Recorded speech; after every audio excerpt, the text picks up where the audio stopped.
what does Europe misunderstand about India?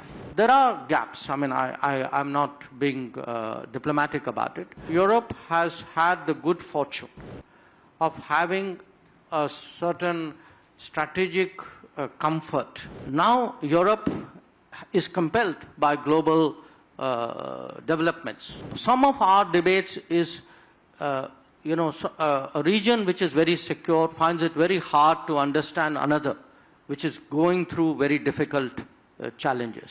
I'd like to ask you, what does Europe misunderstand about India?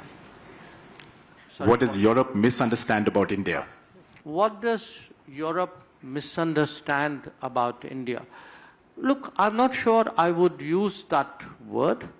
There are gaps. I mean, I'm not being diplomatic about it.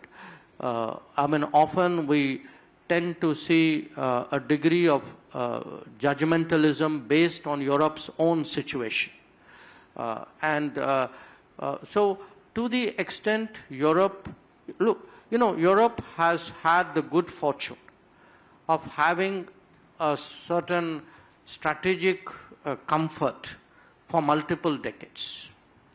For a continent which saw so much violence and bloodshed, then you've had really 70, 80 years. Yes, there have been some issues. Yugoslavia was one. What's happening right now in Ukraine is another. But by and large, Europe has enjoyed a period of peace, prosperity, stability, security, and complacency, which came out of it.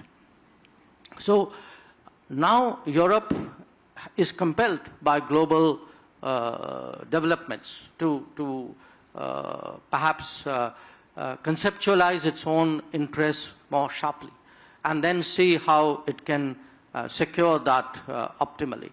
So some of our debates is, a region which is very secure finds it very hard to understand another which is going through very difficult challenges. So whether it is on an issue like terrorism, whether it is even on matters like, territorial, I would say, integrity and sanctity of borders.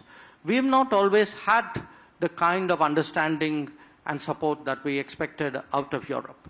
So I think today the strategic reawakening of Europe has created the basis for much more serious conversations on many more subjects, especially matters relating to security and strategy. Also the economics and I would say the demographics are bringing us together.